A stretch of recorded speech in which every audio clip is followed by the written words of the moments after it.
Hi అండి. గుంటూరు నుంచి అమరావతి వెళ్ళే రూట్లో మెయిన్ రోడ్డు ఉడి పక్కనే ఉన్న శ్రీ ఉమా సహిత సోమేశ్వర స్వామి అయి ఉన్నారు ఇక్కడ.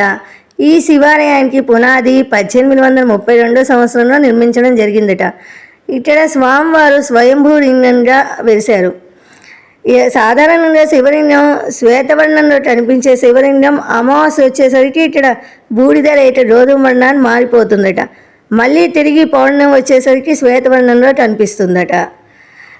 శివలింగాన్ని శ్రీ సోమేశ్వర శివలింగంగా పిలుస్తారు. ఇక్కడ స్వామివారి తుడిపట్టనే శ్రీ ఉమాదేవి అమ్మవారు తొడువై ఉండడం ఇక్కడ ఎంతో విశేషం. దర్బాలయం ఎదురుగా ఉన్న 6 అడుగుల ఎత్తుగల ఏకశిలా మహానంది శిల్పం ఎంతో అందంగా ఉంది. ఇక్కడ ఇంత అందంగా చెక్కిన వారికి ఒక పెద్ద హ్యాట్సప్ చెప్తూ నా ఛానల్ని please like, share and subscribe. Thank you.